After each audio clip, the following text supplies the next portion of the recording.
Cyberpunk 2077, the biggest disappointment in gaming history. And I feel, whoa. Whoa. Don't dislike the video just yet. Give me a chance, okay? In fact, even if you end up disagreeing with me, I hope that I'll earn your subscription. I understand we can have our disagreements, but I hope that you'll stick around and engage in the conversation. There's a red subscribe button down below. Please give it a click. Now, I was an early adopter of Cyberpunk 2077. I purchased it, pre-ordered it specifically from GOG.com so that CD Projekt Red would get the most amount of my money. I don't regret that. I bought the game, installed it. I have a pretty high-end PC. It's not like bleeding edge right now, but at the time it was pretty decent. So it didn't really have many huge problems running the game. I didn't turn everything up to ultra or anything like that. I just kind of played about an hour of the game, hour and a half, and only experienced maybe one or two glitches or crashes. My problem wasn't necessarily the playability of the game, but in all the content that was promised and never delivered. And in particular, the AI of the police in the game, a wide variety of other things we can talk about at length, but it was clear that the game that I received on launch was not the game that I had expected. Now, not all of this is the developer's fault. Because of the unending marketing and the 7-year lead up to the game, it had built expectations that I think were impossible to meet. Nearly impossible. And also, to CD Projekt Red's credit, they have released really buggy games before. A lot of people don't remember just how bad Witcher 3 was. Now it's one of the best games ever. They've been continually updating the game. They've promised to do so. They've put things on hold, like the online version of the game, which was what was going to be their Grand Theft Auto money. There's absolutely no doubt in my mind that CD Projekt Red wanted to use the single-player version of the game to get people into, like GTA 5, into a billion-dollar franchise online option. And they may still do so. I hope they do. But I stopped playing after an hour. I realized, look, I've already waited 7 years for this game. I can wait another year. And now it's almost July, and I haven't opened it up again. I will go back and play it, maybe in this fall, once there's some content additions and all that kind of stuff. And of course, I acknowledge, just every time I talk about Cyberpunk, there's more than a handful of people who say, I've played the game, I have a base model PS4, and I never had a single problem. I'm not going to call you a liar because I'm not there, and I didn't see that. And maybe that's true. Maybe the more games you have installed on your PS4, the more problems you have, or maybe it was just a particular batch of PS4s that were problematic. Maybe. But I think it's fair, even if you feel like you had zero problems with the game, I feel like it's fair to acknowledge that certainly many people did. So many, in fact, that Sony, in an unprecedented move for a AAA game, removed it from their PlayStation Store only to bring it back today. The first day of summer, June 21st. And it's still broken. It still has many problems. In fact, Sony is telling you, do not play it on a base PS4. That you should play it on a PS4 Pro or a PS5. Cyberpunk 2077 is back on PlayStation Network, but still broken, Sony warns. 6 months later, the PS4 version of the game still has problems. Cyberpunk 2077 is finally back on the PlayStation Store to purchase after 187 days in exile. Now, to be fair, CD Projekt Red did offer people the opportunity to refund, and from what I can tell, they did provide that. During the time that CD Projekt Red's open-world sci-fi RPG has received a handful of patches and hot fixes, but apparently not enough to completely fix the game on PS4. Even now, Sony is still recommending players stay away from the older console versions of the game. Quote, work on PS4 version continues, with fixes and updates to be released throughout the year. I mean, it's already June 21st. The official PlayStation Twitter account read, for the best experience on PlayStation, playing on the PS4 Pro or PS5 consoles is recommended. The game's new listing on the PlayStation Store shares an even more dire warning. Important notice.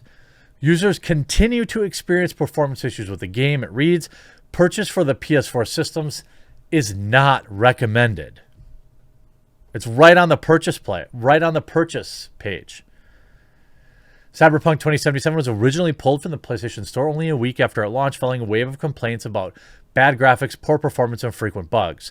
On PS4 and Xbox One versions of the game, Sony's decision to delist the game came a few days after CDPR started offering full refunds to dissatisfied players. Sony doesn't allow for refunds that people had already started playing the game unless it was deemed faulty, which led some speculation that the company removed Cyberpunk 2077 from the store in order to uphold the logic of its refund terms. Despite similar performance issues, the game remained available to buy on Xbox One's digital storefront. Now, the reason that you don't want all these refunds is that you get hit with fees from your payment processor on doing all these things. So PlayStation ends up losing money. And even if it's like, 30 cents, well, if you have to issue 2 million refunds, that's $600K. Is that right? 60K? 600K? I don't know. I think 600K. No. Whatever. I'm bad at math. Thanks a lot, calculators. Since Cyberpunk 2077 has received 3 big updates and a half dozen hotfixes. The most recent one, patch 1.23, was released on June 17th and mostly addressed quest-related bugs and stability issues. None of the big updates appears to have markedly improved the look and frame rate of the game on the PS4 and Xbox One.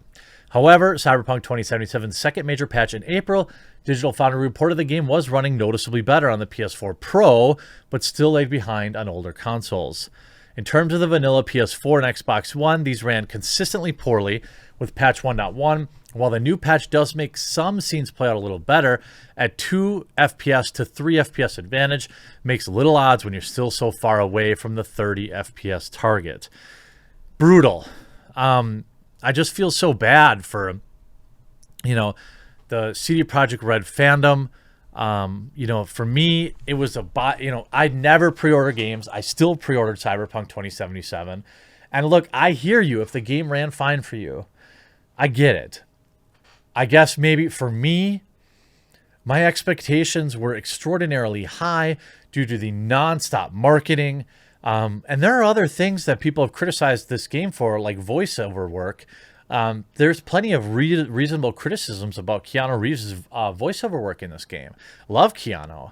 But, there are other problems with this game that would have prevented it from being a 10 out of 10 or even a 9 out of 10 for me. Also, the review process and the scummy tactic that they sent out PC versions only to people, and outlets like IGN were so desperate for clicks they never seemed to ask why. They never seemed to question, why am I only getting a PC version of this? Why aren't I getting it for my PS4?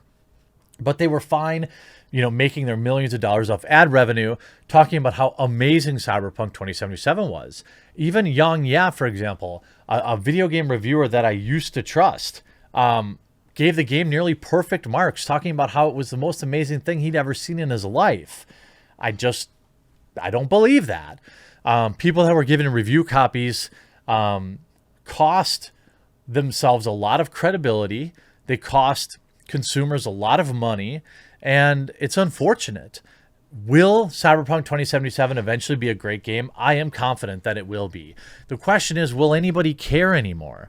If we look at the PlayStation tweet about this, Cyberpunk 2077 is now available on the PS Store. Work on the PS4 version continues with fixes and updates to be released throughout the year. For the best experience on PlayStation, playing on PS4 Pro or 5 is recommended. You can see, or instead of buying Cyberpunk on any platform, period, we use our money to buy a completely different game that actually works. Everybody in here this game is truly an example of how disappointing modern gaming has become for the most part. Delayed 1 billion times and still came out unfinished. Pull the game from digital storefronts, release it again, it's still not done receiving fixes and updates by a long shot. It's been so long, I don't think anyone cares anymore. It shouldn't take this long to patch bugs in a game. It's been 200 days. 200 days and the game's still not done. And by the way, this was on top of the game already being being delayed numerous other times. It's difficult to feel bad for them. I mean, the devs that did the hard work, obviously I feel bad for them, but at this rate, Cyberpunk could have come out this Christmas and still not be done. Even the Cyberpunk feed here. How about patch 1.23? That's the last patch it did. Quality of life improvements, trying to deliver what was promised? No. Fixed appearance of rocks in the Badlands. Dude, it's already the second half of 2021. The goodwill is just gone. Guess I'll hang on to this $20 doorstop I picked up on Friday until I get around to a PS5 then. I mean, I just, there are people, like, I actually can't wait to replay this. I know the launch was rough, but I still got platinum with 38 crashes. This should not be acceptable. You shouldn't be convincing yourself that, like, oh, this is okay, you know? I think if you wait till fall or Christmas of this year, maybe you're going to have something playable. But even then, I'm not sure it's going to be on the PS4. I think if you have next gen or PC, it's a safer bet. But then do you really want to reward the developer with additional dollars after this was so poorly reviewed? Best Buy has your game for $20. Definitely worth the price. Yeah, $20. I'd say $20 is worth it. So the game's already on deep discount. Game's already 50% off. Still alpha. You're telling me, I mean, this is bad. I mean, I really feel bad for the fandom. You could see that much of the community is just overwaiting. And this sucks for CD Projekt Red, and it sucks for Keanu Reeves. It sucks for the millions of people that bought this game and bought all the marketing hype. I hope you enjoyed this video. I hope I've earned your subscription today, and we'll talk to you again real soon.